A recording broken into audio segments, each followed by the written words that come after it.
You're listening to BQN. Assimilate the audio.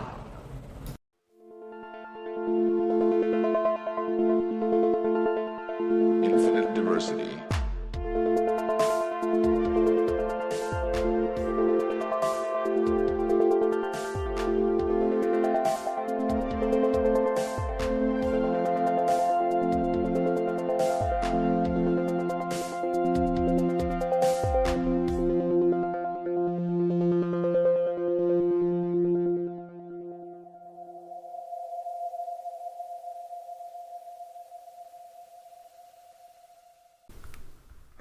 Live long and prosper, and welcome to Infinite Diversity, a Star Trek Universe podcast, here on the BQN Podcast Collective. I'm your host for today, Thad, and joining me is my co-host, Chrissie. How are you today?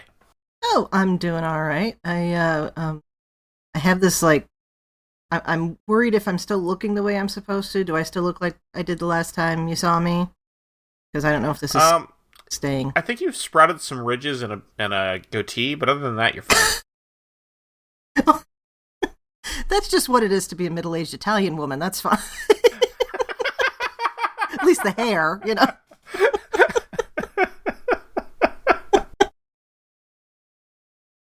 How are you doing that? I'm okay. I was able to call off my tactical strike on a bunch of kids at the last minute, so that helps. Yeah, probably a good idea. Also joining us today is Abby Sommer from the First Flight podcast over on the Tricorder Transmissions Network. Abby, how are you today?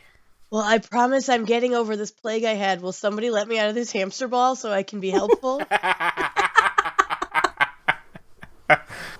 Before we jump into our topic for the day, we'd like to take a moment to thank our Patreon patrons who make our show possible, particularly our associate producers Carl Wonder, Justin Oser, and Chrissie De Clerck-Szilagyi. Listeners, you can hear your name listed as one of our associate producers for a monthly subscription of just $10 at patreon.com/BQN. And with a monthly Patreon subscription of just $5, you can join our meetings at the Hive Mind on the second Saturday of each month. Watch your Patreon messages for details. Okay, so we have some revelations in this episode. Oh, yeah. Big time. Abby, what do you think about Masquerade? Well, first of all, I have been loving this back half of the season of Prodigy immensely. I think there's been so many things that have popped up, and every episode has been well done. Mm-hmm. There hasn't been a miss yet. But this one, oh my goodness, I couldn't believe that it was only, 24 minutes, including opening and closing credits, because so much happened in this episode, and so many revelations, and so many things came back around, and pieces connected. It was really impressive. So I liked this one, and so did both of my girls that I watched with. In fact, when we finished, my littlest one, she's 4, and she went, "Mama, that was so impressive." And I was like, "Well, good word." She goes, "And interesting and amazing." So they're just as into it. So I really appreciate that Prodigy is hitting the sweet spots for both the adults and the kids in the audience. That's good. Using all those good words, I hope your daughter hasn't been experimenting with genetic engineering. No, I am not pushing that one, but we do push good vocabulary around here because the robust vocabulary is important when you're small. It's hard to get people to listen to you, so if you can tell them exactly what you want in exactly the right way, you're less likely to be confused. Start when you're small. That's still good when you're an adult, too. There was a lot packed into this. It was one that was like, oh, wait, has it not been 45 minutes? It's only been, what would you say, 28, whatever it is? 24. 24, even more. The revelation that I'm sure we'll get to about Doll, that's, wow. And also, okay, we're going to bring them in again. That's fine. All the Soongs. Star Trek has become the Soong cinematic universe. Oh, I like it. It sounds nice. Rolls off the tongue. Yeah. That makes it so that Star Trek is the story of Worf and the Soong family, I guess. But it was good. It was really good. I can't wait to see more. They're just setting us up for the inevitable Brent Spiner guest spot on Prodigy. Yeah. Yeah, that's all right. It's possible. What's nice about that is that he could be, like TNG Data in a holo program or something, and they don't have to worry about trying to make him look like he did 30 years ago. So that works. Well, and I have to say that every legacy character that they have pulled into Prodigy, both the big ones and the small ones, I think they've done it in a really natural and seamless kind of way that it doesn't feel like, hey, we're just shoving in these people that you know from before to get people to watch the show and like the show. I mean, even when you think back to Kobayashi, which was just littered with nostalgia, it didn't feel like it was out of place. So I think if they did bring in Brent Spiner or Jonathan Frakes or whoever that they want to have another cameo like that, they'd do it well. These are the people who know how to do this the right way. I think they definitely should bring in Frakes just to cement his lead as appearing in the most individual Star Trek shows. Yes. It might have been why I mentioned it. Because Frakes has been in well, he wasn't in TOS, obviously. Well, yes. No.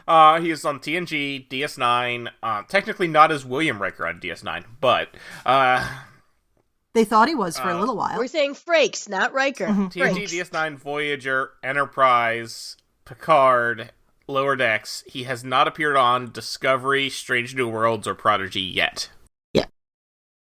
Yet.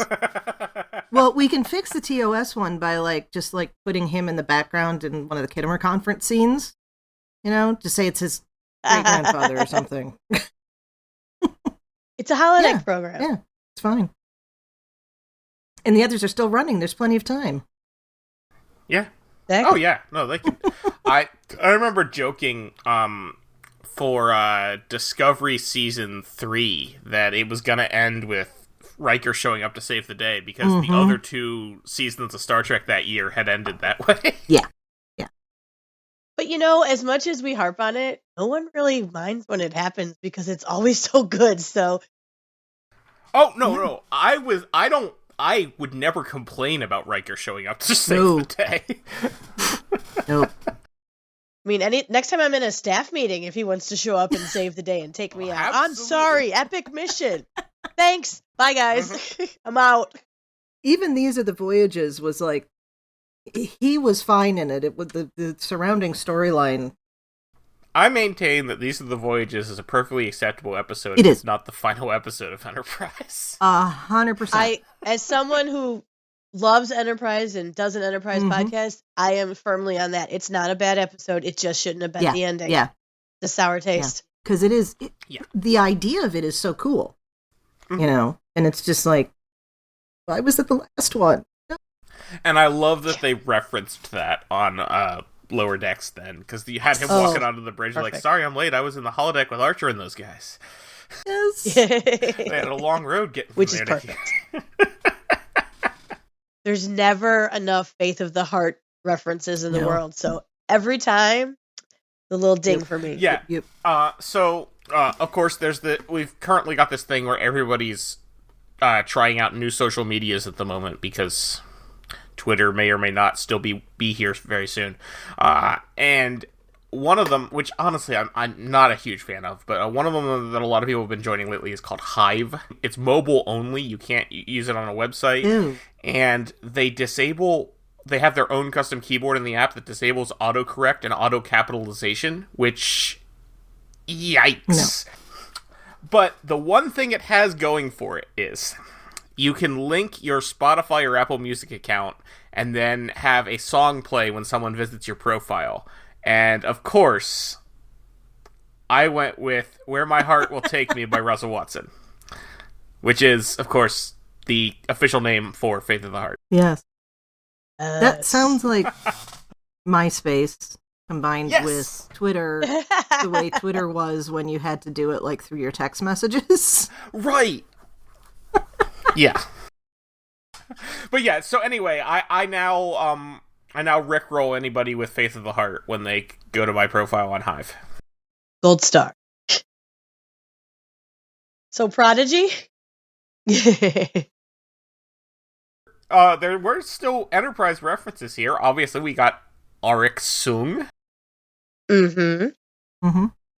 I appreciate the fact that they are bringing the word augment back in multiple other series, and I feel like that is not accidental.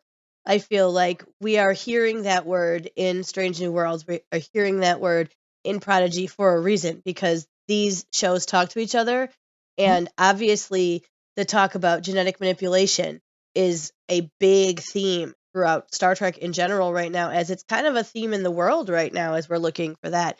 And I think that's very cool that they're bringing that into the show that's geared towards kids, because when they get to later on, they get to other shows, they're going to be like, augments, ooh, I know that. And they're not going to have necessarily the negative connotation that other people have when they hear augment, because we have seen it in other places first. They've seen it here, and their first augment is Dal, and we love Dal. So it's going to be real interesting to see where they go with this. Yeah, no, this is obviously part of it. It is no coincidence that Picard, Strange New Worlds, and Prodigy are all diving deep into the augments. Well, this kind of dovetails with my theory that I had with Strange New Worlds that I think I talked about with you guys last time too, that I think the Gorn might be augment. I think now we see Dr. Zhago, who is not human, who knows about augments. The Klingons know about augments. Why would other species not have tried to do this and see if they could do it better, and had good steps and missteps on the way? And I think a lot of those are going to turn out to be coming back around, and that's really cool and really interesting. And I love the forethought that's obviously going into all of these stories. It's beautiful. There's too much of it for it to be a sheer coincidence. If for some reason we never touch on the augment plot again, I'm going to be really annoyed. Yeah. Well, I mean, we have however the story with Una is going to fall out. Exactly. Minimally, that has to be handled. So, yeah. I'm really confused about the geography of space here. Yeah, me too. What? So they went into the neutral zone. Spaceography? Yeah. Yeah. Yeah, geo is the wrong word, I suppose, because that specifically refers to the stellar cartography. There we go. There we go. Not quibbling over your words, just had to kind of go off on a tangent there. Okay. They're in the neutral zone. We never do tangents here. No, never. What are you talking about? How does the neutral zone work? I had this discussion with my kids. They asked me if it was 6 inches wide. They're like, is it really small? Because the Romulans are right out their window. And I'm like, well, you know how in a car there's that mirror and the things are different. It's closer than they appear. They're like, but isn't it like miles wide? They shouldn't be able to see them right out the window. And I was like, yeah, we just hand wave some things and go with it. Yeah, I'm just wondering how Janeway's able to fire torpedoes on this ship at this spaceport somewhere in the neutral zone from outside the neutral zone. Magic technology. I'm more interested in the fact that we can now stop torpedoes from where they're going, because I don't think we could do that before. No, but we can do that with, like, missiles today, so well, yeah, it makes sense that you could do it with torpedoes. Yeah, all right, I'll give you that one. We're just going to go with the Dauntless is a really cool ship with really cool stuff, with all the latest of everything, and it's got magic torpedoes. Yeah. Okay. Well, they are micro torpedoes, so... Yeah. Exactly. Well, I was wondering about that, too, because, okay, the ship is on a docking port at the station, or the top of the elevator, or whatever it is, and so they're going to blow up just the ship, and they're not going to hurt the elevator or any people around it, or it's, I mean, just shrapnel would there'd be a big explosion, you know, the warp core and all that. Right. There's a star in that ship. There's also that. They're holding onto a star in that ship. It would seem to me like they would be more careful before either blowing up the star or exposing the star when they blow up what's containing the star. Yeah. My older daughter said that too. They're like, you can't blow that up. There's a star in there. I'm like, yeah, you're right. But it's a good story. Yeah. Like, I'm very willing to hand wave a lot of things in Star Trek, especially sometimes in Prodigy, because the rest of this was so good and gave us so much that had we spent even a minute and a half on how this is working, why this is working, and the logistics of it, we would have had to drop something else. And I don't want to do that. And I know that this is streaming, but they're contained because eventually these are going to be shown on Nickelodeon again.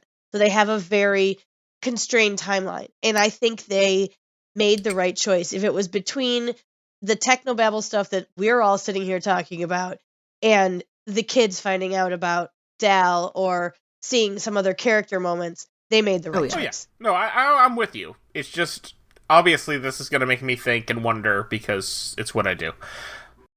Well, that's why we're because here. We are those kind of people. That the whole thing of like, oh, there's space stations in the neutral zone that people can go back and forth to, and it's not a problem, no matter what kind of political affiliation they have. And I think the idea there is that you can't if you're Federation or Romulan, and that's why that outpost is there, is to be outside of the prying eyes of. Oh well, yes. Do your dirty work there, of course. I guess I just assume if I see a human that they're Federation affiliated, but just because they might carry that citizenship of Earth doesn't mean that. Yeah, think of it as, like, it's not a thing today as much, but like a pirate Freeport or something like that back in the day. Yeah. Like, it's not. Yes, someone from the Federation could go there, but not in an official capacity, because it's the neutral zone. They shouldn't be there at all. Right. And the same would be true for the Romulans, although apparently the Romulans don't care. So, space elevators. Like... Yeah. They're making a what comeback. The heck? We have like 30 years of Trek with no space elevators, and then all of a sudden there's one in Voyager, and you're like, okay, well, that's a space elevator. And then in the last, and then there's one in 2009. And then in the last 3 years, we've had like 3 space elevators. Like, what? Why? Okay, in 2009, it wasn't a space... Well, it was a mining thing. Oh, you're right. It wasn't the... Orbital planet. Okay. Yes. But, yeah. Same kind of idea. I think it's just because people really enjoy drawing and seeing people skydive in suits down next to elevators. I mean, it looked cool in Lower Decks. It looks cool in Prodigy. Like, it looked cool. It always looks cool, whether it's real people or not. Like, it's just cool. I don't think any of us really want to do it, but I think it looks cool. Unlike the augments, I don't think we're building to a space elevator cinematic universe. I think this is pure coincidence. But I hadn't gone that far, cool. So yeah, okay. Good, I don't want that. Well, I was thinking too, interesting about the space elevators is how fast do they go? Because it seemed like on the way down they went slower than it was on the way up, but it still seemed to take a really long time on the way up. I mean, long enough to have a multi-pronged battle and then still have to keep going up with a Murph shield around you. So this has got to be a couple minute ride at least. Mm-hmm. Well, I mean, if you think about, you're going several miles to do this. Yeah. So, yeah, it makes sense that it would take a while.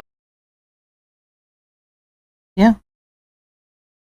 It was just interesting because it seemed like on the way down they were moving really slowly, and on the way up they were going really quick. But that could have also been maybe they were doing a speed button. They really did want to get off that place a lot faster than they wanted to get. Well, I don't know. It was just interesting to think about. Dramatic tension. But how gorgeous was it? Yes, dramatic tension. How gorgeous was it when we got down there? I mean, it's so cool to see all the different aliens walking around. It's kind of like the sketchy promenade, yes, which I appreciate. And Dr. Zhago's lab was beautiful. Both of my girls, when they walked into it, and they both went, ooh, because it's all glowy and it's got things like kind of floating around. It's so sciencey. Yeah. It is so sciencey, and you could tell if Rock is impressed, then they're impressed. So that was pretty fun. Do we think that Dr. Zhago is a reference to Ninjago that many of the writers and creators of Prodigy have worked on in the past? That's possible. My initial thought was Dr. Zhivago, but that doesn't even make sense. Thank you, same. But yeah, I think that's probably a Ninjago reference. And good for them. Well, Dr. Zhivago references are super hip with the kids these days. Oh yeah, for sure. Especially like the 2 to 4 year olds. That's just 4-year-olds, they just love Boris Pasternak. They can say all those big words with their unformed palates perfectly.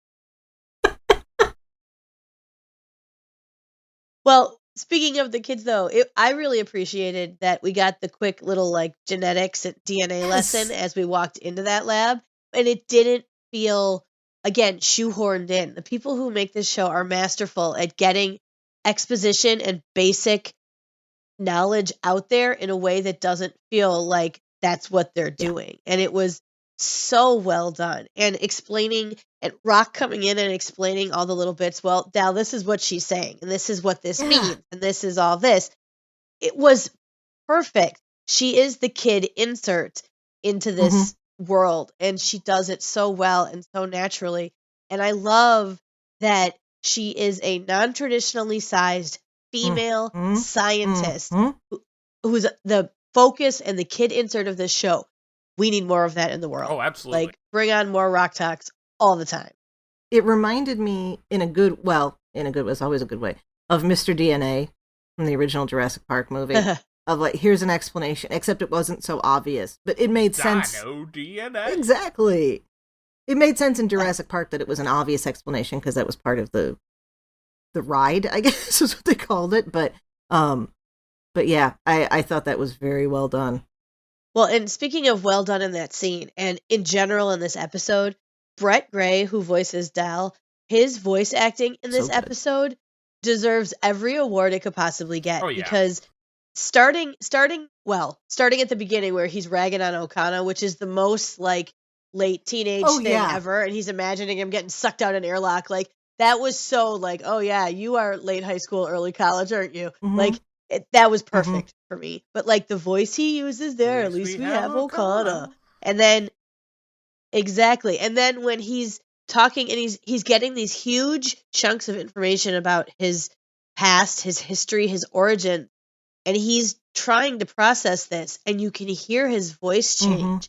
And he starts off confused, and then he gets angry, and then the devastation when he says, I was made in a petri dish. And then he says, and I can't do it justice, especially with this voice that's coming back from sick, when he goes, I don't have any parents.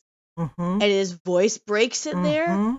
Both my girls, like their faces, like that was they hadn't thought about it yet either. And when he said it and the way he said it, that was a gut punch.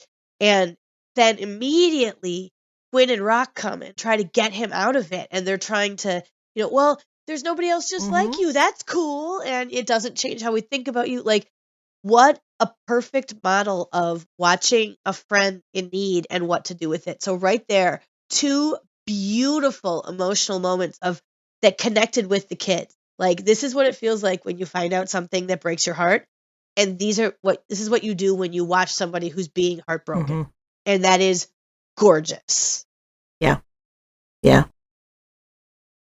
I didn't even think of it in that way. It's a modeling of how a good friendship should work.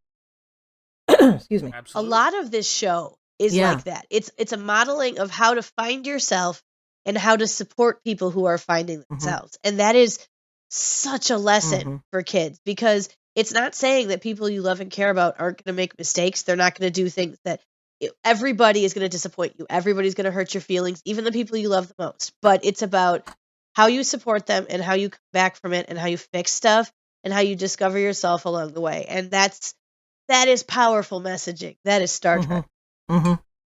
Yeah, absolutely. And I think that is definitely something that Prodigy has been really doing well from the beginning.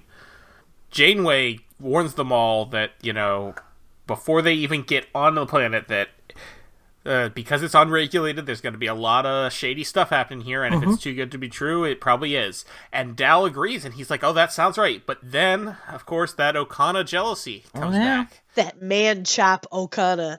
My favorite line. Man chop.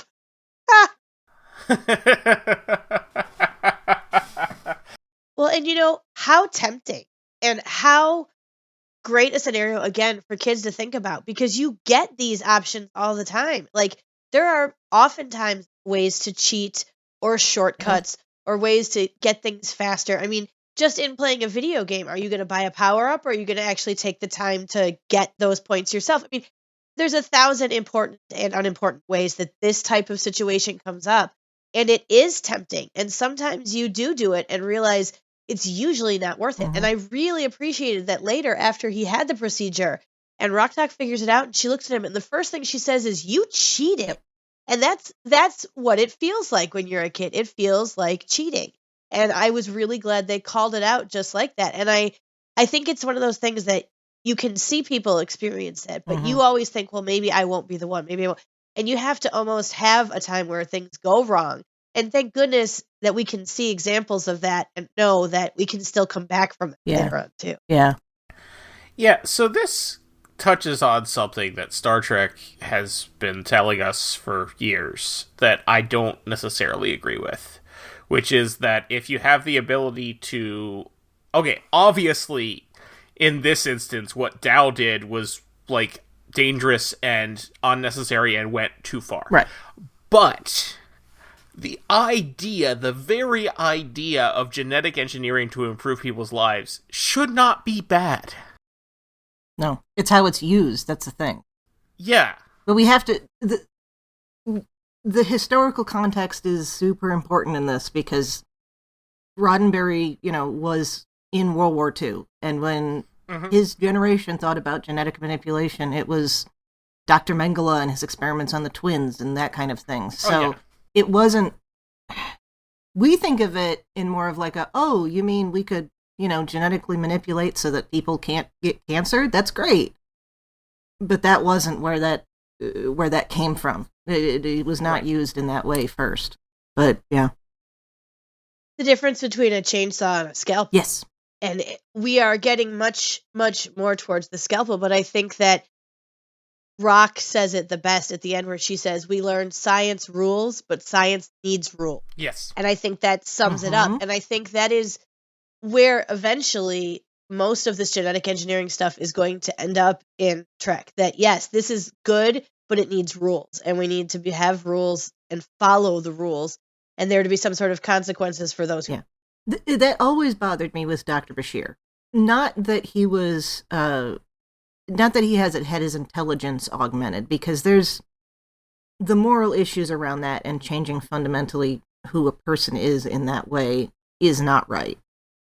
But, okay, at the same time, if, I would argue only without consent, yes. Without consent, if someone personally decides to do that for themselves, then that should be okay. And I want to come back to that in a minute here, okay? Because I was struggling with this when I was thinking about it and putting together the outline. So like Dr. Bashir is told, no, you are a bad person because of what your parents did. And, we have to work through all of that and understand that that's not the case over the course of the rest of the series. But like, I don't know, what if, what the hell was the O'Brien's baby's name? Kiriyoshi? Yeah. What if he had done like a scan on Kira and been like, this baby, this fetus is, I don't know, missing a limb, and I can fix it in utero. No one would have a problem with that. That's genetic manipulation. We can make it so that people don't get the common cold. That we can't, I wish. I agree with you that that's not a problem. I do think there are some people that would have a problem with that. Oh, okay. Yes, I shouldn't say nobody. Too much generalization. In the context of Trek, though, okay, where you have a person who was genetically manipulated, performing genetic manipulation, and the difference is purpose, Okay, so coming back to the other thing, because and you see on the outline here, I wrote, artificial genetic manipulation is bad unless it's cure diseases. You're the best you without such changes. And then I went, not necessarily. I know trans people. You know trans people. It was so it's not... That message was there for 90s Trek, but I don't think they accounted for it in that way. I hadn't even considered the trans angle. Yeah. Oh, well, that's where it tripped me up, because it's like, okay, what if you could just genetically engineer a sex change to conform with gender? I mean, that's not the story of Prophet and Lace, but it comes into it. Yeah. So I'm having trouble with this, and it is not a trouble that had occurred to me before this episode in this kind of context. Yeah, and that's a thing. I mean, obviously, not everyone would, and not everyone should, but that's something that I think a lot of trans people would, if they were given the option to take some sort of genetic therapy to do that, would do it in a heartbeat. Yeah. Yeah. And I don't see anything wrong with that. No. Again, the issue is always informed consent. So when you're talking about, I need to make my child smarter because I feel bad for them, and really with Julian's parents, it was because they were embarrassed that their child was slow, but that's a whole other issue. That's a different thing entirely. But, you have an adult who wants to, I mean, that's the rule now with trans people. It's like, okay, you have an adult who wants to have a full sex change and all the hormones and everything, then they have the right to do that in most states in this country anymore.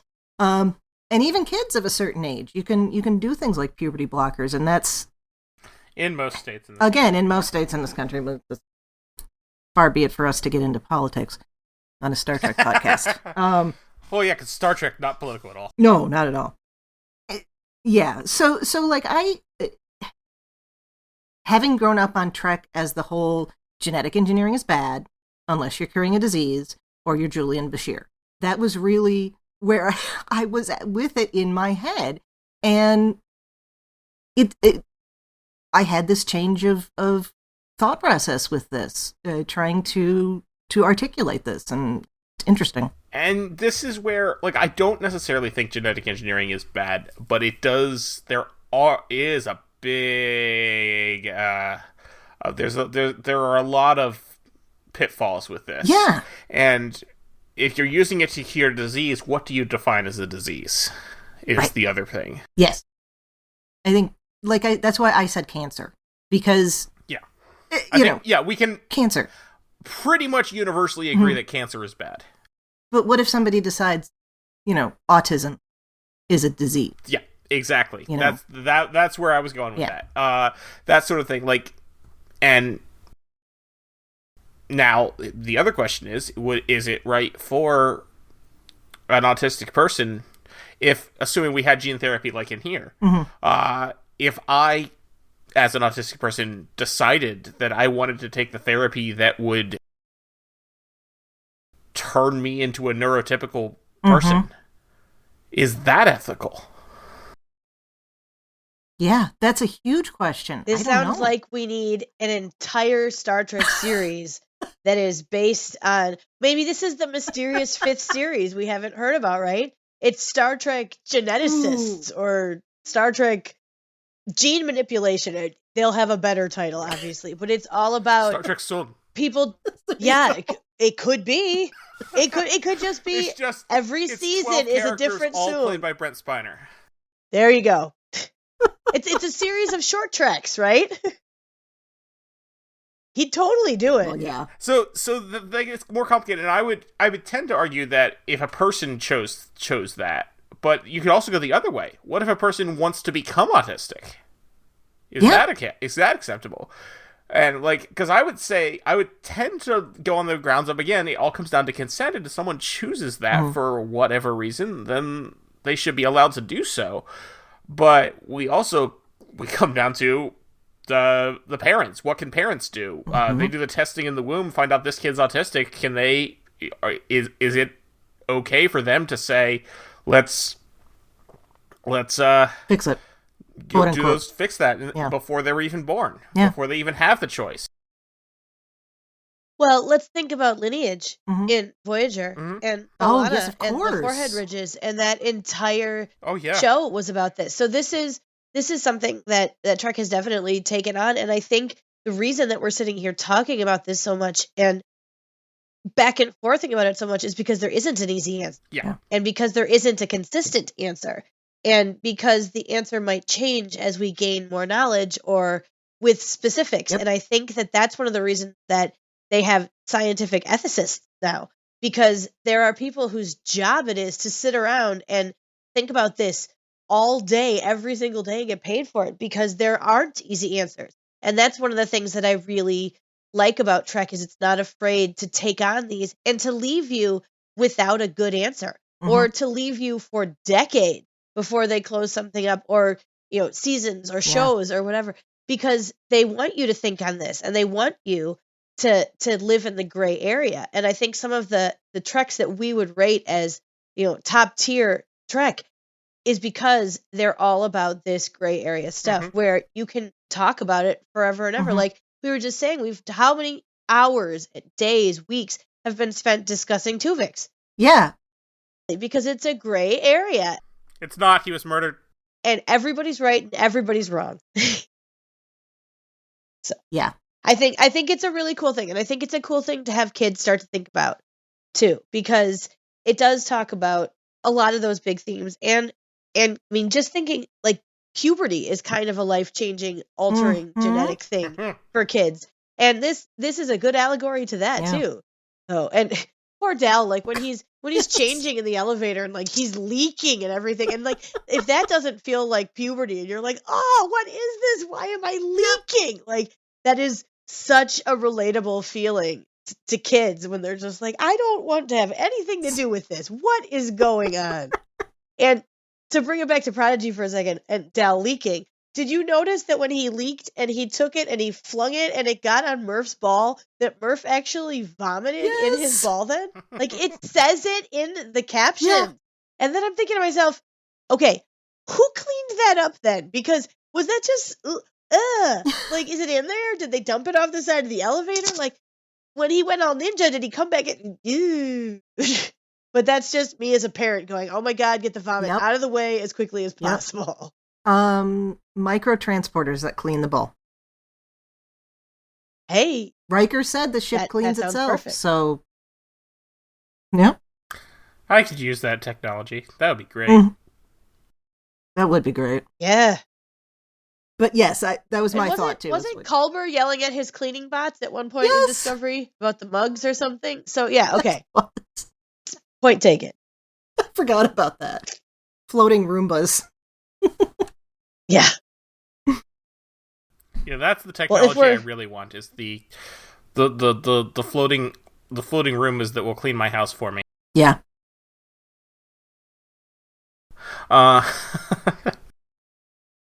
Yeah, so I guess, and that is the point. There are no easy answers for genetic engineering, which I think is part of the reason why it is that, and the eugenics wars are part of the reason why it is just blanket banned in the Federation. But that still seems wrong to me. And I don't think it is blanket banned. I really don't. Because again, we come back to the disease issue. Nobody has ever, like, I think, nobody's ever had, like, a cancer diagnosis on Star Trek, but, well, I think the thing with cancer, I don't think you can genetically engineer cancer not to happen, but I think on Star Trek, right, once it starts, you stop it. When cancer happens, they can immediately stop it. Yeah. I guess I'm trying to think. It's not even considered a problem, because a cancer diagnosis isn't terminal or even serious on Star Trek, because they'll just, run a light over it and it'll be fine. Doc will run a light over it. Yeah, you're right. Now that I'm thinking about it, they haven't been saying, they say things like, this disease is curable. They don't say that it's been removed. Unless you're talking about something that, like, vaccination. One of the only instances of genetic therapy I can think of that they definitely do, and ends up causing a problem, is in TNG episode Genesis. Yeah. That whole disease is caused because Crusher gives Barclay genetic therapy to activate one of his dormant artificial genes. T cells. Yeah. Yeah. Yeah. Because, like, I was going back to the neutral zone, and they wake up the 20th century people, and Crusher says they all died of diseases that are easily curable now, and she's cured them, but she didn't they weren't being prevented from happening. So, yeah. Right. Yeah. Okay. And I imagine in that case it was probably mostly cancer. Well, we know that the singer had cirrhosis of the liver. She mentions that. I think. Okay. The woman died of a heart attack.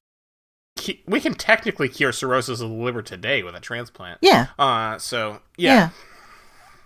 The problem being at that time you wouldn't have enough donors, and you generally aren't going to give a donor to someone with cirrhosis because they're unlikely to treat the new liver. Use it well. Especially a person like the singer. If we want to talk about eugenics, there's a whole host of that going on with the way organ transplants work. Oh, yes. And it's an unfortunate situation that it is unlikely to change anytime soon, just because it's a very limited supply, so they have to do a certain amount of cold calculus of who's likely to actually benefit from this transplant in the long term. And in this country, there's also the profit issue. There is also that, yes. Always. But presumably in the 24th century, they could just grow a new liver and put it in them. Yeah. Yeah. Or possibly even repair the damage on the existing liver. Yeah. But I mean, we know that Bones gave that lady pills that let her grow a new kidney. New kidney, so. Yep. I don't even want to get into how does that work. Had she had the kidney removed, does the other one like shrink down into waste material and just be flushed out of the body? I can actually answer that question. Oh, please. Thank you. As our listeners say, oh my God, talk about Prodigy. Okay. So, when someone has a kidney transplant, they don't remove the old kidney. Oh, I guess that makes sense. All right. So you have 3, ostensibly. Yes. They graft it? They don't even graft it. They just add another kidney. Like Legos. Yes, basically. Like Klingon spines. So generally, the old kidneys will, if it's in very bad shape, it'll just basically just sort of shrivel up and then get reabsorbed into the body or whatever. But they don't remove a kidney when they add a kidney. I know this because I have a family member who had a kidney transplant. Okay. So, yeah, technically they will then have 3 kidneys at that point. Now, usually in that situation, the existing kidneys aren't very good, so they don't really do all that much. But it doesn't. Adding you can have, your body will just function just fine with 3 kidneys running in parallel. It will just treat them like kidneys. Well, I would hope. I mean, not laughing at just the way you said it. Obviously, it's not the same thing. If you're doing a heart transplant, obviously you are removing the old heart and putting the new heart in. If you're doing a lung transplant, same thing. Yeah. In that case, you're usually taking out both lungs and putting one lung in. But unless you're Neelix. Yes, unless you're Neelix. And in which case, you're putting in a lung to replace the lack of lungs. Yes. But that's actually a really good episode. It gets very maligned, but it's a fantastic episode. No, but that is an excellent episode talking about, under what circumstances it's appropriate to commit suicide. And yeah. Anyway, that's Medical Information Corner. Bodies are cool. I should point out that I am not a medical professional. I only know this from not personal experience. I still have the 2 kidneys I was born with and no others. But I know someone who has 3 kidneys. Cool. That is kind of cool. Yeah, that is. Like one of those 2 truths and a lie game. Perfect. Oh, yeah. That is good. I like that. Yeah, I know someone with an above average number of kidneys. That's cool. I should now use that as one of my 2 truths and a lie. Put it like that, yes. All right, so above average, Dal is above average with all of his 26 different species that are in there, and recessive traits of 26 different species. Yeah, which is interesting. The most recessive traits they specifically said, which seems bad. Yeah, when I heard that line, I'm like, wait a second. I think. Okay, so you're supposed to feel like, oh, that's not good. But then think about what some of the most recessive traits are for humans. Albinism? Huntington's disease? Spina bifida? Well, I was thinking having two different color eyes, but sure. Things that aren't actually a problem. Okay, but there are plenty of them that are. That was kind of my point. But that's why they're so recessive. If they're genetically engineering, he's not going to, whichever Soong or whoever did this is not going to pick the genes Unless they're trying to make a... Yeah, but Dr. Jago called it sloppy. That's true. So, And who she knows? also said she didn't say recessive traits. She specifically said most recessive. Okay, all right. Well, and when you think about all of the different species that are in there, Mm-hmm. and there's a huge list, and like one of them, then I saw somebody pointed out, like, I don't remember who it was because I listened to a lot of these people, but that there's even Q. Oh, I missed that. Like, Q? I didn't What? see that. How did you do that? Yeah, there was a Q symbol in there. I want to. What even is the Q symbol? It was something that from Picard. It was the Q. Oh, okay. The thing you scan that I can't think of the name of it right now. QR code. Yes, the QR code was in there. Yeah, that's really cool. The QR code. Huh. But yeah, it was in there. I want to say that was Trek Central or Trek Culture that found that one. Trek Core points out that the Maquis symbol shows up, which is interesting because that's not a species. Yeah. Yeah. Well, it's... Dominion's not a species either, so maybe those were indications of political affiliation. Yeah, so Trek Core points out Romulan, Cardassian, Ferengi, Bajoran, Ryzen, Hirogen, species 8472, Xindi, Gorn, Suliban, Breen, Sona, Riemann, Tholian, Vidian, and some flavor of Dominion. Yeah. Probably Jem'Hadar, but we don't know for sure. Well, and I would like to say, okay, the Suliban were famous because of all their genetic manipulation. So what part of Suliban are you going for? Like original Suliban? Do we even know what that is anymore? My first thought is the ability to squeeze under door frames, but yeah, that was added to them. Which would be real cool. Mm-hmm. Yeah. I mean, Walking through walls, also cool. Climbing on ceilings. Yeah. Mm-hmm. Yeah. Ability to jump through space and not die and land in your own ship. Mm-hmm. That's pretty cool. The ability to talk with weird people from the future. Yeah. Who may or may not be Captain Either Archer. way. It was absolutely Captain Archer. I think Brandon Braga even said it. Yeah, I think you're right. It's not canon because it was never shown on screen, but I think Brandon Braga said that it was always supposed to be Archer. Why couldn't well, we have either gotten way, that? that's a really odd assortment I wanted Future Guy to of be creatures. Species 10C.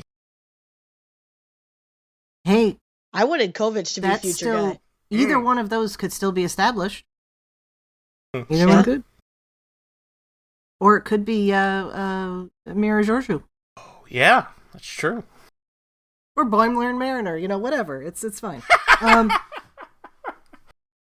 Well, either way, interesting assortment of stuff for Dal to be made up of.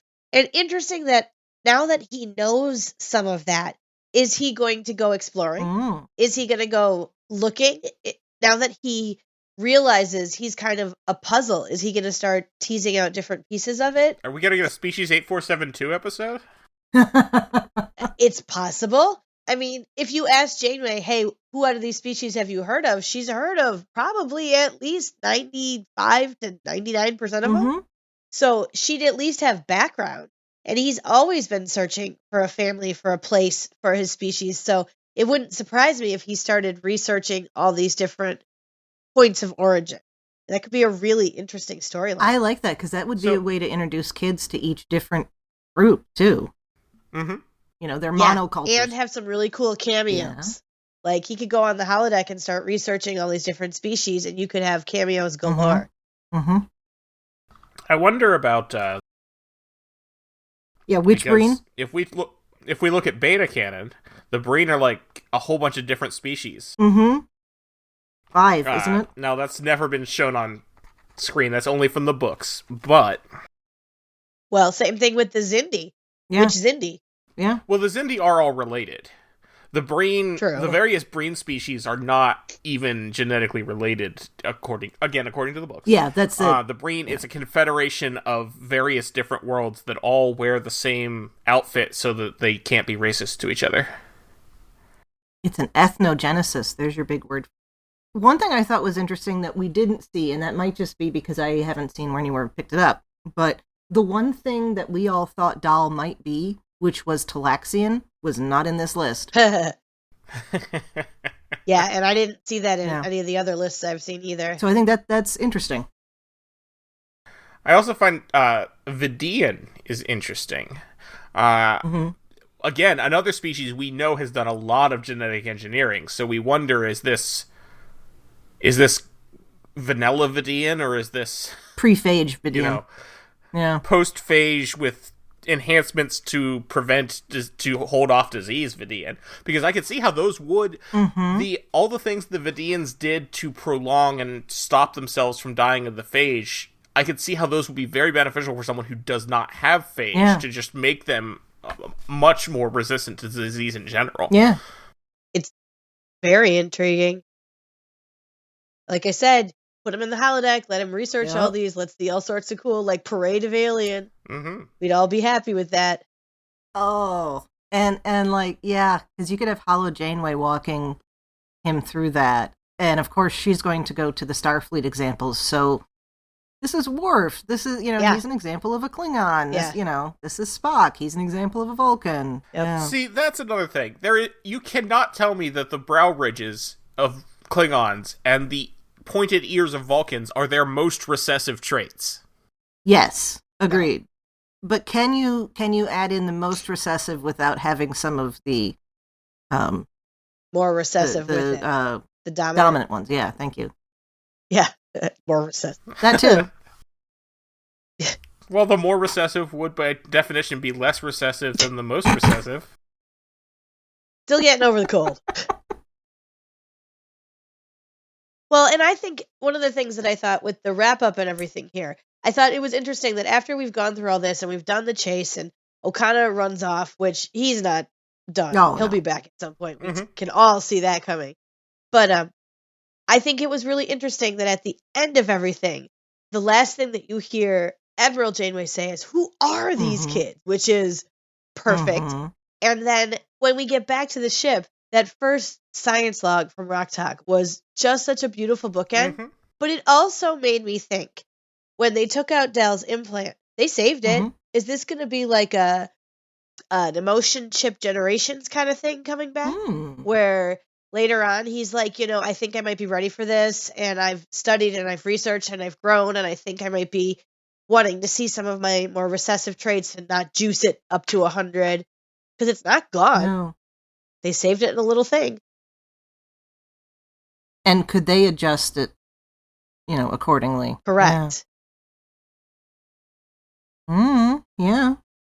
Something to think about. I mean, how long did that fingernail chip sit in Data's quarters? Well, like 3 years, but 4, 5 years. That's like a year. Descent Part 2 to Generations is only a year. Oh, right, because he took it. Right.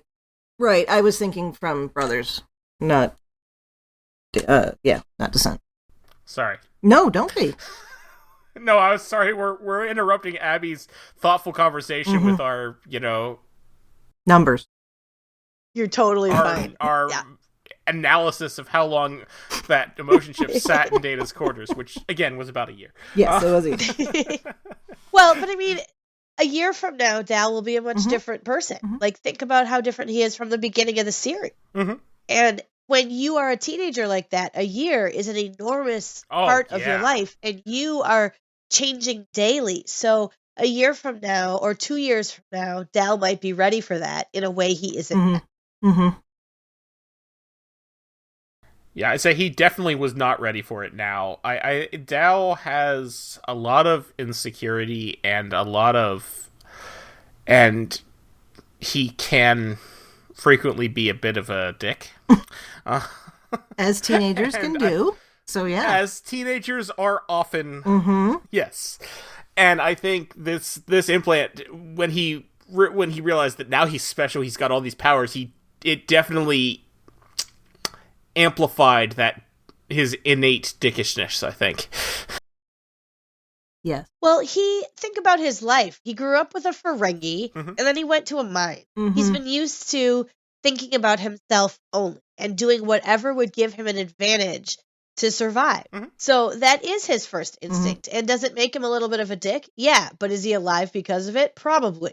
Yep. So what I think is interesting about Dal, and I've had this conversation with my kids, is that, yeah, sometimes he's not the nicest and he's selfish and he does things for him, but then he's really honest. Like on that elevator ride back up when he is talking to Gwen and he's like, I'm sorry, I messed everything up. I don't want to be a mistake. Mhm. I just wanted you to look at me like you look at Okana.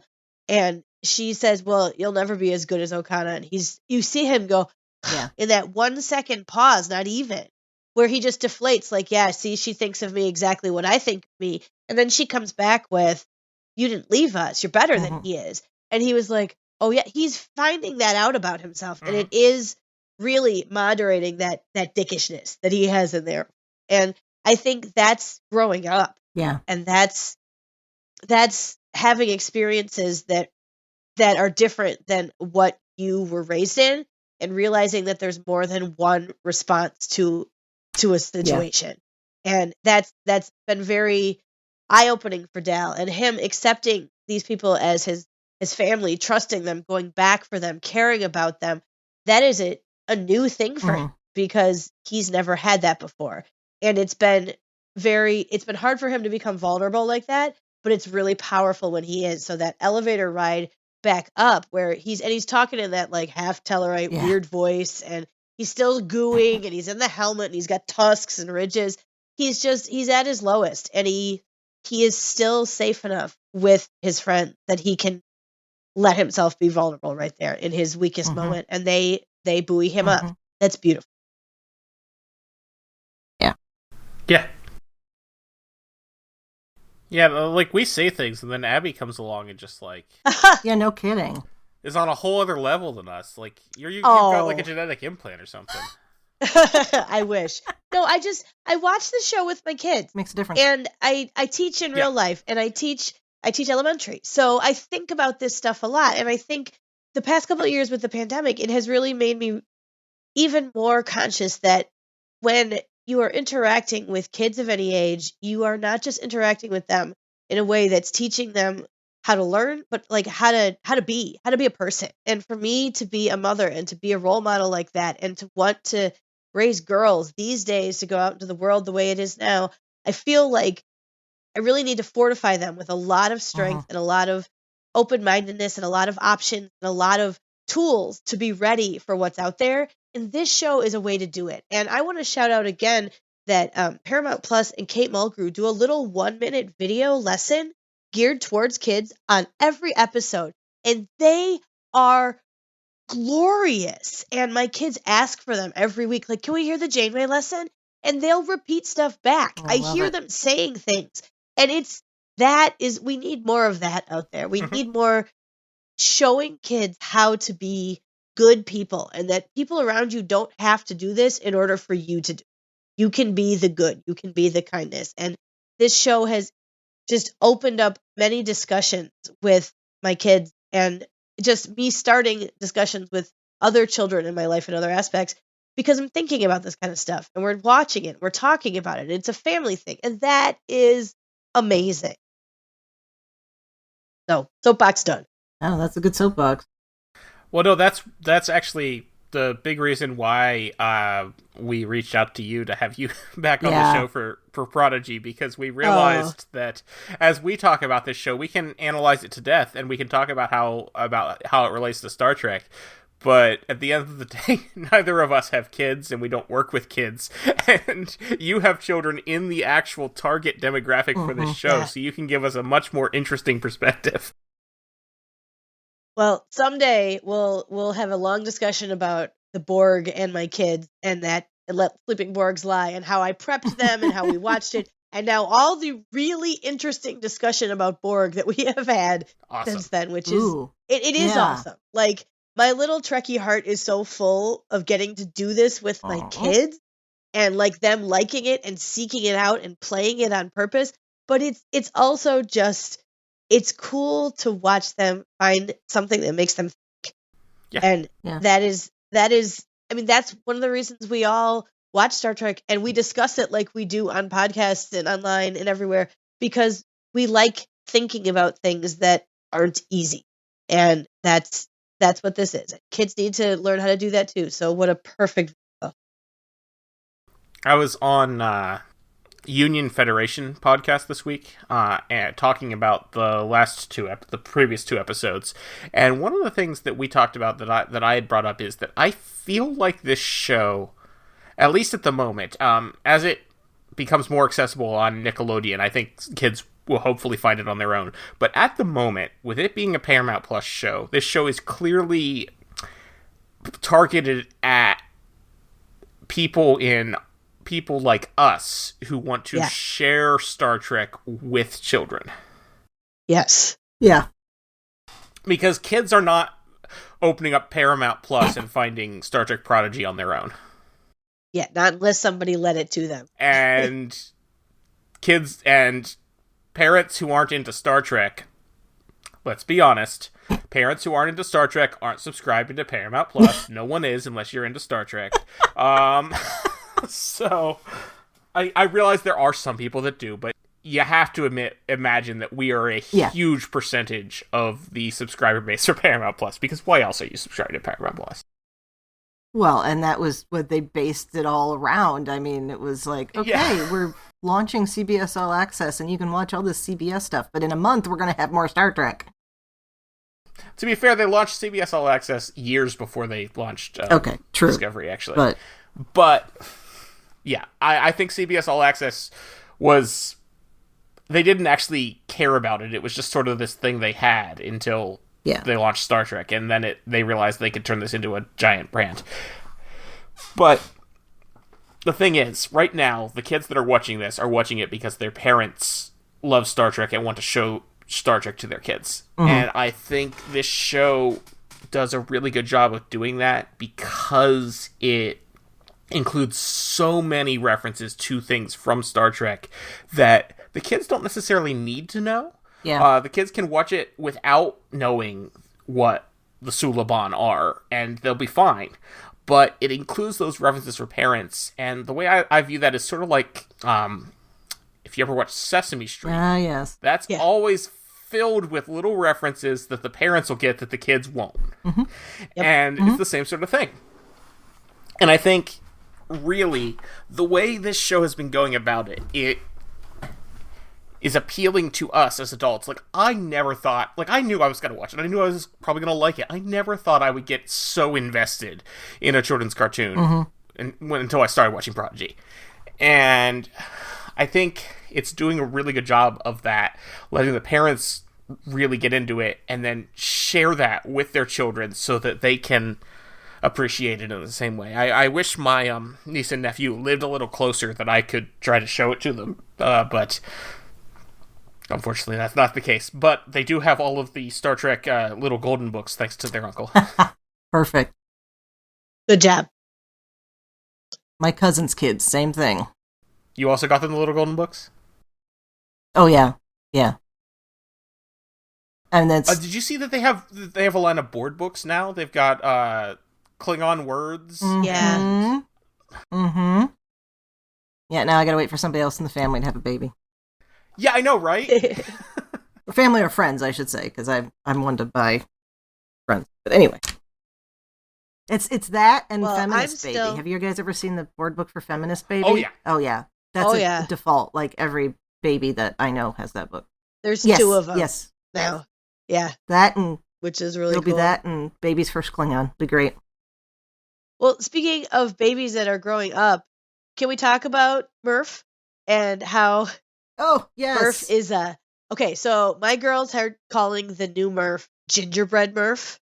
But now, since he was a ninja... I love that. That's better than what we said. Yes, it is. Yes, it is. I heard that one. But it gets better because now this week Gingerbread Murph was a ninja. So he's Ninjabread Murph. Oh. But my littlest one drops the first N and then he becomes Injabread Murph. Aww. So that is now my headcanon for this round of Murph's development is Injabread Murph because it's hilarious. And if we were doing titles for the episodes, that would be it. That's awesome. But I love that Murph is developing more. I love that Murph already knows that this is his family and that we're going to take care of them. And I cannot wait to see where Murph goes next. Everything Murph does is just joyous and wonderful. And I love that when Dr. Jago was like, ooh, you've already repaid me. And Murph is like in the ball going, yeah, you're coming to see me because I'm so cool. Walked right past him to Dal, and you see the little crestfallen Murph face in the ball. Yeah. Cracked me up. And I love Murph became the screen at the end because that's what I was saying the whole time. I'm like, put Murph up. He's indestructible. He's bulletproof. Just like put Murph up in front of you and you're good to go. And then they did it as a window on the way up. And I was like, well, close, but I'll take it. I wouldn't have seen gingerbread Murph otherwise. So that was pretty cool. And I still want the universe to give me a reversible Murph plushie that is old Murph, and then you flip it inside out and it becomes new Murph. So somebody get on that, Paramount, CBS, whoever, Nickelodeon, please. Etsy. They'll sell those at the next official Star Trek convention. Yeah, breaking news. Seattle's still canceled. Which is lousy for anybody. And this is... Maybe STLV needs to think about this. If they want to include future generations and Prodigy fans, having your big annual thing in August automatically means that anybody who's in education and most people with children are not going to be able to go because they're the first weeks of school.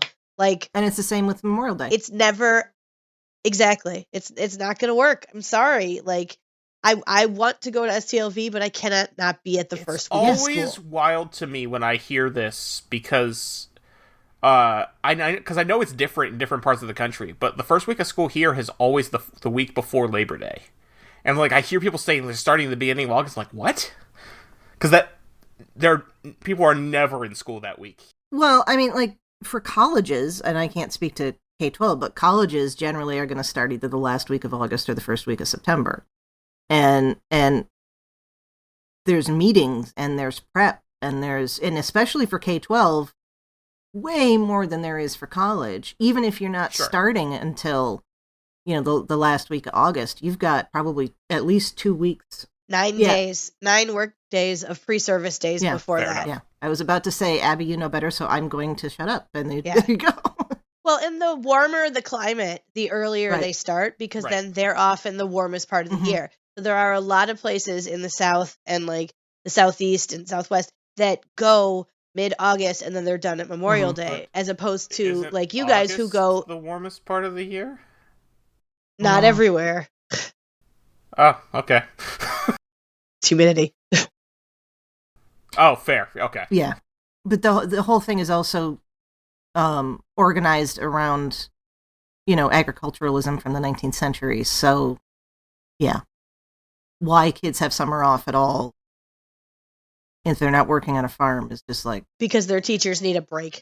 And really, I didn't... Well, okay, I'm not saying there should be year-round school, by all means. But, yeah. Proposal I've seen some for year-round school would be that you would still have the same number of days off. They would just be spread out in, like... 2-week chunks. Few week increments throughout the school year, rather than... So, like, you would still, in theory, get the same amount of break, just not... for 3 months at a time. You can't do that in a society that requires parents to be constantly at work. True. This is a whole other podcast. Well, I mean, we shouldn't have a society that requires parents to be constantly at work, but that's a whole... And that's Star Trek. Yay! Okay, coming back to the Prodigy episode, we should talk about the stuff that happens on the dump. Oh, yes. So, first off, we've got Ronnie Cox back as Admiral Jellicoe. Yeah, and he seems extra angry, doesn't he? Yeah. Like, he was super growly. I was like, dang. Either they've had this conversation 10 times already that we haven't seen, or he woke up on the wrong side of the bed. Well, yes, I mean... both of those. I mean, yeah. He's never been Mr. Sunshine, but he wasn't growly immediately. Yeah, that's true. He tried to be genial until, like, he got any kind of resistance in Chain of Command. And then that's fair. I get the impression that to be fair, Janeway's asking to go into the neutral zone, which is something that she should know better than to ask. Right. And also, I mean, they did establish, I don't know if you guys saw the Instagram, they do the logs. They did establish that the negotiations that are referenced are the ones around the evacuation of Romulus. So, okay. Yeah, that is a huge thing. Yeah. It is a huge thing. Well, I don't think we're done with him. I think he's going to come back and argue some more. I think we'll see him in real life, not just on a screen. I hope so. Ooh. Honestly, Yeah. I am, and I know Jellicoe is a very controversial figure in Star Trek fandom. I actually like him. I don't think he did anything wrong.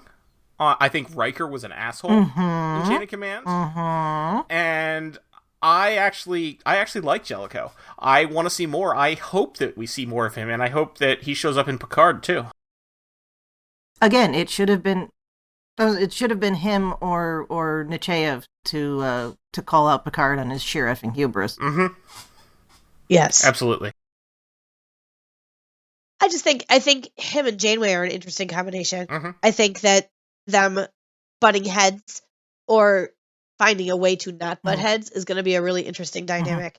And I think it was cool because, and I saw a bunch of people say this, that when their kids watched, they were like, wait, Janeway has a boss? I thought she was the boss. We're like, no, she's not the ultimate boss. She has a boss too. So that was a really interesting little tidbit that the kids really seemed to pick up on.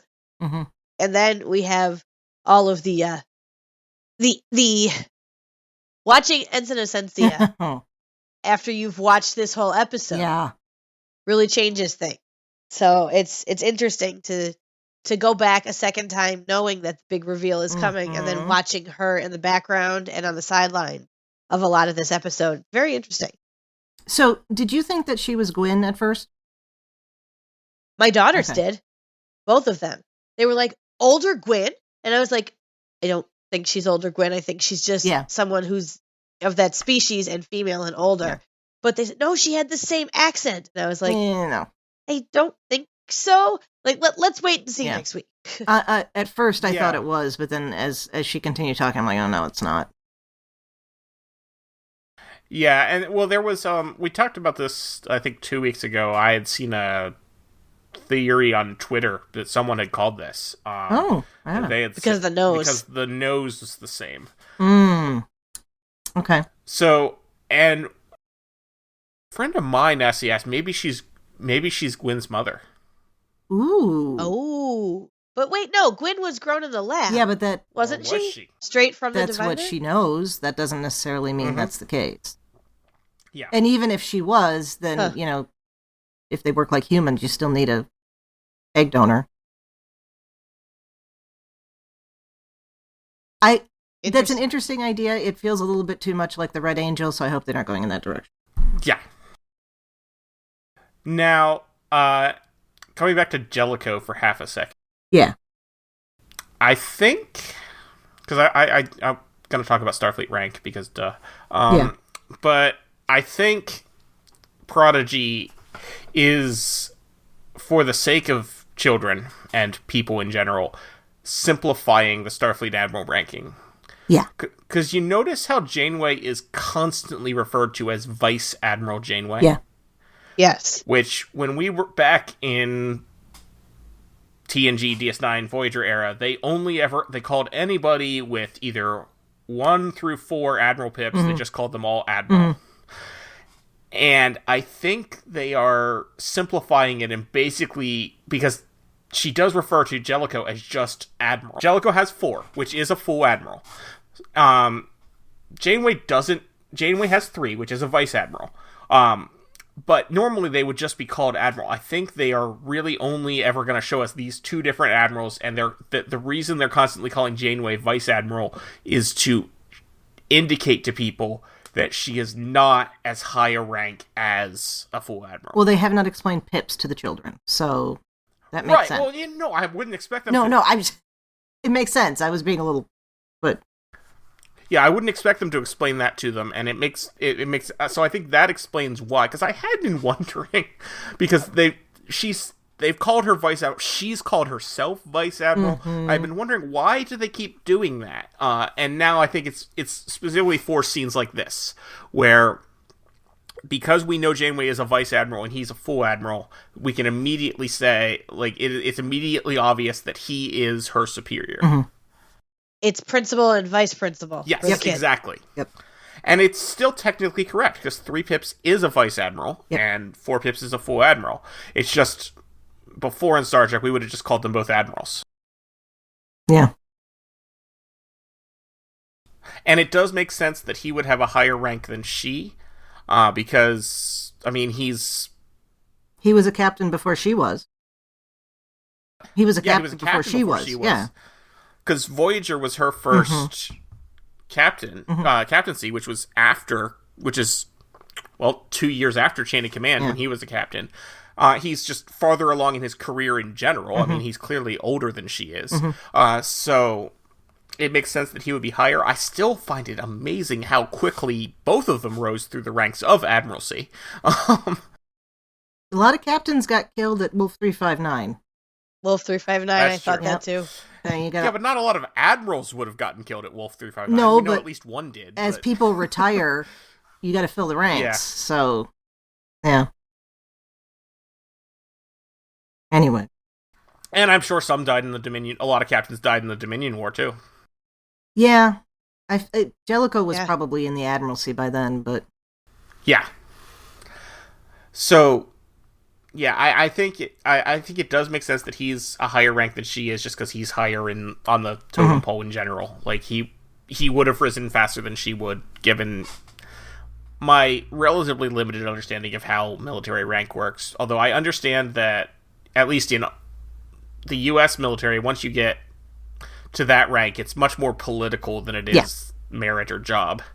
Yeah. And I could certainly see that Jellicoe would be very good at playing a political game. Yeah, you can fail into an admiralty or a high star generalship in this country, but anyway. I also still don't think that Jellicoe is incompetent. I know a lot of people say he was, but I don't think he was. He knew what he was doing. I've never understood that. It's because of that he's one line. He's mean to Riker. That's why he's mean. Yeah, it's that one line where Troy says he's not confident, and that's no shit. That's normal. Yeah, that is perfectly normal. Maybe Picard is always confident, but that's honestly a failing on his part if that's the case. Because just because Jellicoe may not have been confident inside, he was still projecting an air of confidence and was getting the job done. And also, Troy's saying that in the context of Jellicoe's been mean to Riker, so... Yeah. Because I can tell you, I do plenty of things in my job where I'm not confident about what I'm doing, but I know that I end up doing it just fine, and I never... People are often not confident in stressful situations. That doesn't mean they're not still capable. Anyway. Okay, so the thing on Essentia's neck, do you think that's the same kind of thing that Dahl had? It looked almost the same. It looked the same to me, and the fact that they showed that after introducing dolls tells me that it probably was. I think either that, or it's like it's something or it's something really close, and like it's like everybody has a cell phone, but there's a bazillion different kinds of cell phones. So like there's a lot of different types of implants, but it's not uncommon to have a circular implant with a white button, kind of thing. So do you think was she genetically manipulated to allow her to be a shapeshifter, or do you think that's like a holographic cover? And also, is there a real Ensign Essentias who was replaced? I think genetic. Otherwise, how did she, manage to get through all of various Starfleet screenings? Hologram covering like a glamour. They have a whole bunch of hair without a cut. Like that would bump into stuff. Yeah. Because like that didn't make sense to me just in the physical dimensions of her real body would not have been covered by what the glamour looked like. So good point. That was me. But I immediately thought, there's a real Ensign Essentia somewhere, like in the closet being held captive, and this is just like a disguise. Ash Tyler. Yeah, exactly. So that's what I thought. Yeah, I absolutely think that there's a real Ensign Essentia somewhere.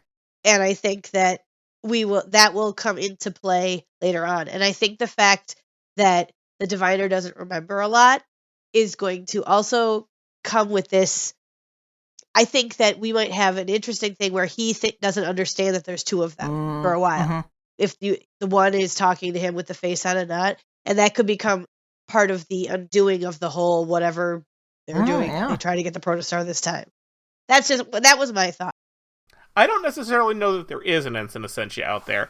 The fact that she's an ensign means that she's presumably pretty new. So I think it's entirely possible that but I think it's entirely possible that she was sent back as an agent, 4 or 5 years ago and actually joined Starfleet. Yeah. Well, we shall see.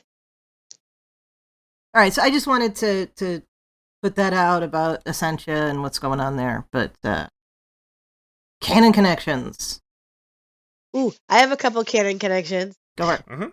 Besides the ones that we've talked to. All right, so obviously the Jewel of Thesia that we know from the Outrageous we Okona. jumped right past that. And and that was really cute and fun, and one of those things where I'm like, oh, eventually this is going to make more sense to you and you're going to love it, girls.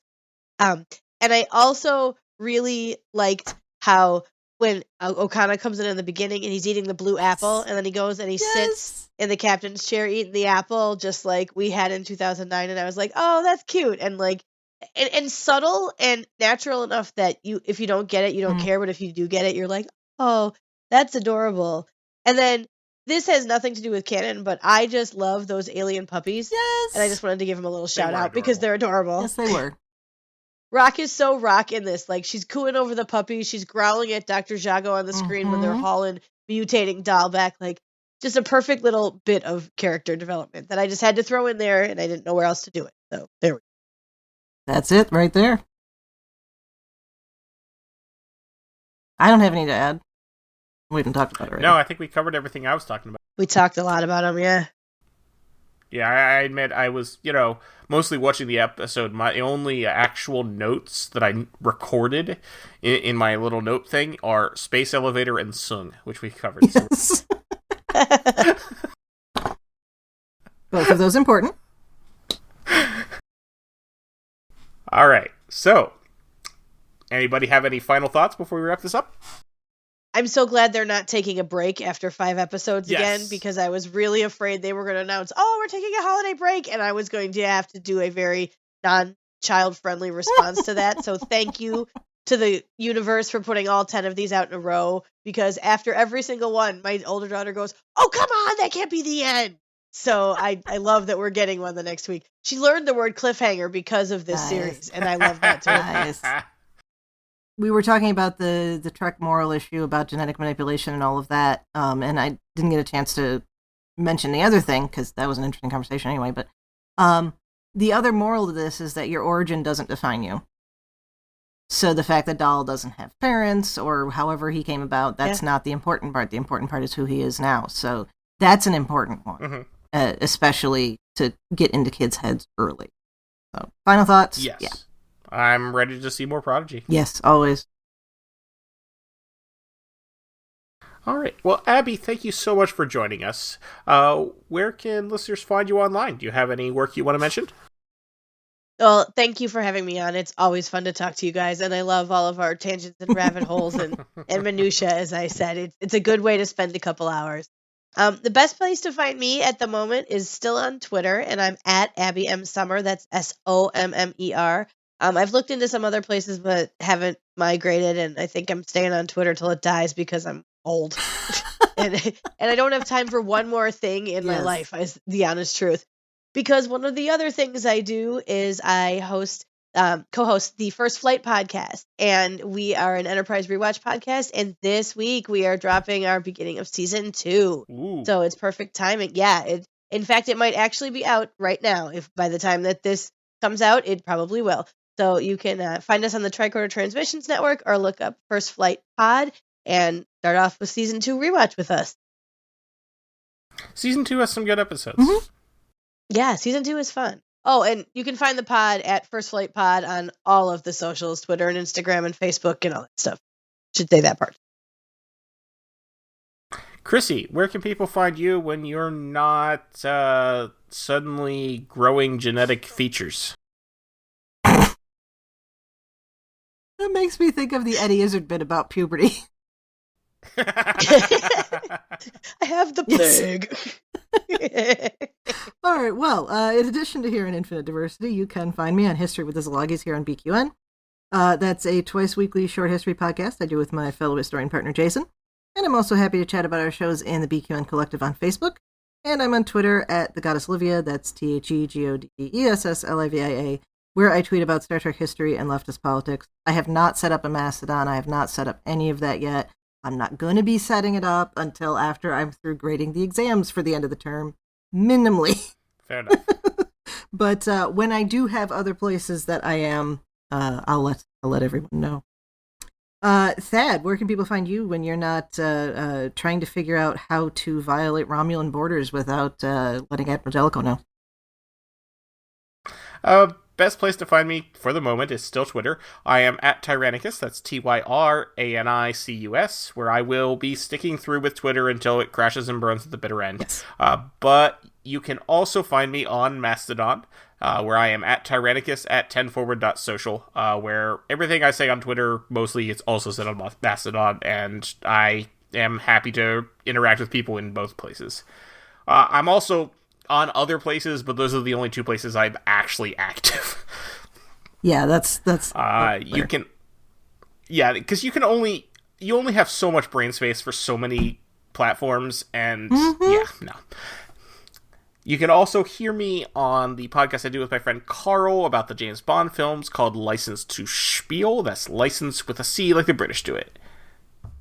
All right, and don't forget all of our other great shows on the BQN Collective, like Galaxy Class, All Good Things, Union Federation, What's the T-Bev, Mickey's Marvels, History with the Szilagys, and brand new, as of, a week ago, 2 weeks ago, we have the Trexperts Quiz is now part of the BQN Collective, and that is a fun one. That's a good one to listen to while you're commuting, if you have such a thing, and you can shout at your radio and be like, that's the answer, how could you not think of that? So, yes, it's a lot of fun. And then, exclusively for our Patreon members, there's It's Green with Mark White and Amy's Math Movement. I was just on It's Green in the most recent episode, talking about the Pilgrims, and we ended up talking about Nazis. I don't remember how we went from Pilgrims to Nazis. It's not, it's not that unreasonable, but, and then some other stuff too. So, that was a lot of fun. Become a patron and give it a listen. Thank you very much for tuning in to Infinite Diversity. Thank you to Zach Tripp for the wonderful theme music and Mark White for the awesome show art. Please subscribe in your favorite podcast player, and don't forget to rate and review us there as well. And if you'd like to reach out, you can find the network on Twitter at BQN Podcast, and our show specifically at IDIC Podcast. You can also talk about any and all of the BQN podcasts in our Facebook group, the BQN Collective. When you next hear from us, we'll be talking about episode 16 of the first season of Prodigy, Preludes. Until then, we wish you peace and long life.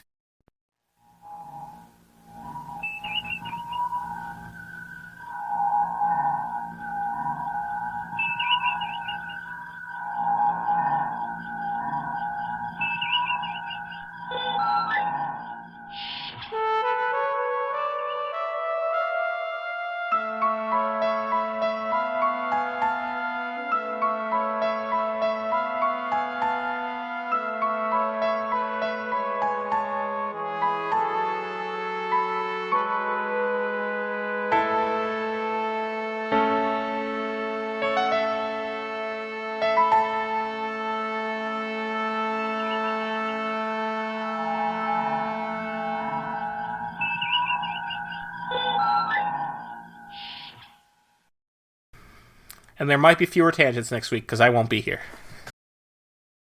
There might be more, I don't know. Absolutely. And the people who are listening to this podcast are going to listen through all the tangents and wish they could have contributed something.